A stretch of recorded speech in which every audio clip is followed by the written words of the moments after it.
BNP বারবার বলছে সরকার নিষিদ্ধ করলে করবে, কিন্তু দল হিসেবে আমরা নিষিদ্ধ করতে পারি না। তবে নিষিদ্ধ করার যে প্রক্রিয়া সেটি নিয়ে তাদের দ্বিমত আছে। তবু এই বিষয়ে চূড়ান্ত সিদ্ধান্ত দলের সভায় নির্ধারিত হবে। দলের যুগ্ম মহাসচিব সালে প্রিন্স বলেন, নির্বাহী আদেশের মাধ্যমে আমরা নিষিদ্ধের পক্ষে না, আদালতের মাধ্যমে হলে আমাদের আপত্তি নেই। আমরা পুরো বিষয়টা পর্যবেক্ষণ করছি, এ বিষয়ে দল চূড়ান্ত সিদ্ধান্ত নেবে। আওয়ামী লীগ নিষিদ্ধ হোক আমরা বহু আগেই চেয়েছি। প্রধান উপদেষ্টার সঙ্গে যখন বৈঠক হয়েছে তখন আমরা বলেছি মানবতা বিরোধী সংগঠন হিসেবে আওয়ামী লীগের বিচারের কথা বলেছি। আমাদের অবস্থান লাউড অ্যান্ড ক্লিয়ার। আমাদের দাবির পরিপ্রেক্ষিতে উপদেষ্টা ক্যাবিনেটে তারপরে আর কিছু দেখছি না।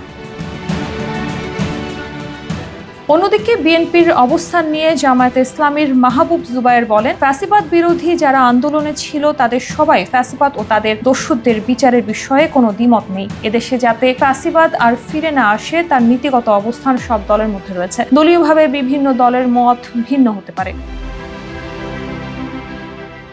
বাংলাদেশ লেবার পার্টি বলেন, বিএনপি ঘুরিয়ে পেঁচিয়ে কথা বলছে। আওয়ামী লীগ নিষিদ্ধের দাবিতে রাজপথে আমরাও আছি। দলটির চেয়ারম্যান মুস্তাফিজুর রহমান ইরান বলেন, আওয়ামী লীগের নিষিদ্ধের ব্যাপারে শাহবাগে আন্দোলন চলছে। গত পরশু থেকে জনশক্তি দিয়ে অবস্থান করছি। আমরা মনে করি পিলখানা হত্যাযজ্ঞ, শাপলা চত্বরে হত্যাযজ্ঞ এবং ছাত্র জনতার যে হত্যাযজ্ঞ চালিয়েছে আওয়ামী লীগ, তাদের এ কারণে রাজনীতি করার সুযোগ নেই। আওয়ামী লীগ শেখ মুজিবুর রহমানের সময়ও এসব করেছে। লেবার পার্টি নিষিদ্ধ করেছিল।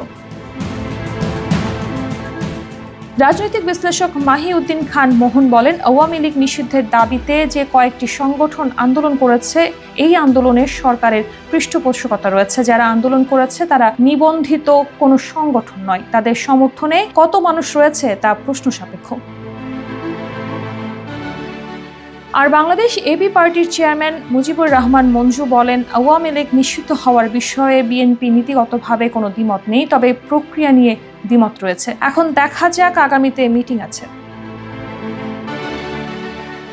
রাজনৈতিক বিশ্লেষকরা আরো বলেন, বিভিন্ন আলোচনায় বলেছেন আওয়ামী লীগ নিষিদ্ধ হলে রাজনীতির প্রধান প্রতিদ্বন্দ্বী একরকমভাবে মাঠ থেকে বাদ পড়বে, যা বিএনপির জন্য তাৎক্ষণিকভাবে সুবিধাজনক হতে পারে। তবে এতে বাংলাদেশের বহুদলীয় গণতন্ত্রের কাঠামো দুর্বল হয়ে পড়বে, যা ভবিষ্যতে বিএনপির নিজস্ব রাজনীতির ক্ষেত্রে হুমকি হয়ে দাঁড়াতে পারে। আর একে রাজনৈতিক প্রতিহিংসার রূপও দিতে পারে আন্তর্জাতিক সম্প্রদায়। সে ঝুঁকি বিএনপি নিতে চায় না বলেই সরাসরি পথে হাঁটছে না।